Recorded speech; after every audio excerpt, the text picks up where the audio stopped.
morning, Parkview Pandas. This is Blake. And this is Katie. This week is Maintenance and Clerical Staff Appreciation Week in our school district. That means we recognize all the wonderful people who help in the office, at lunch, and recess, and those who keep our building in a great shape. The clerical staff at Parkview includes the ladies in the office, Miss Strinmellen and Mrs. Chunky. The instructional clerks are Mr. Schoonover, Miss Prinzel, Miss Schuweiler, Miss Huddle, Mr. Johnson, Mrs.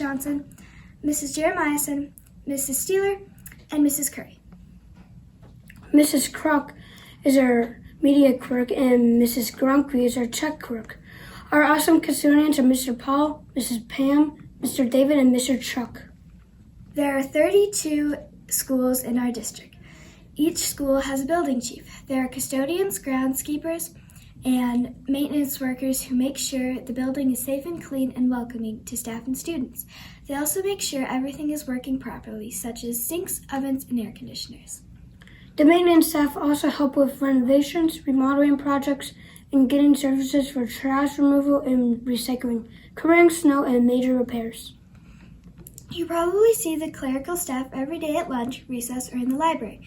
They're an important part of our school, helping teachers in lots of ways. The custodians are always around too. So make sure to say thank you to the clerks and custodians here at our school for all their efforts. Have a wonderful Wednesday, Parkview Pandas. We're signing off from the PNN News. Now let's all stand for the Pledge of Allegiance. I pledge allegiance to the flag of the United States of America and to the republic for which it stands, one nation, under God, indivisible, with liberty and justice for all. Bye!